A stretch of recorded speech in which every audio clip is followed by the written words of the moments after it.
রাজ্যের মুখ্যমন্ত্রীর কাছে একমাত্র সন্তানের চিকিৎসা পরিষেবার জন্য সাহায্য প্রার্থনা করলেন গর্ভধারিণী মা সবিতা দেবনাথ। তার ছেলে সম্রাট দেবনাথ গুরুতর অসুস্থ বিগত 2 মাস ধরে। সম্রাটের পিতা অরুণ দেবনাথেরও মৃত্যু হয়েছে। অত্যন্ত দরিদ্র পরিবার, বাড়ি চরিলাম ব্লকের লাল সিং মুড়া গ্রাম পঞ্চায়েতের মেত্তামুড়ায়। মা ও ছেলে দুজনের সংসার। সম্রাটের মাও হৃদরোগে আক্রান্ত। পথে পথে দরজায় দরজায় ভিক্ষা করে কয়েকদিন চিকিৎসা করিয়েছেন ছেলেকে।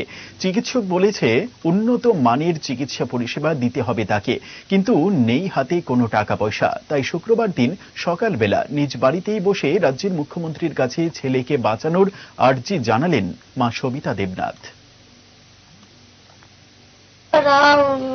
অসুস্থ শরীর ভালো না, 2 মাস ধরে বিশ্রাম পড়া, আমি সাহায্য লইয়া সেটা মানুষের কাছ থেকে ডাক্তার দেখাইছি, ওষুধটা কমছে না। ওখানে আবার এই বেশি অসুখ হইয়া গেছে, রক্ত বমি করতেছে। ওখানে কইতাছে মেডিসিনও নিয়ে ভর্তি করাইতাম।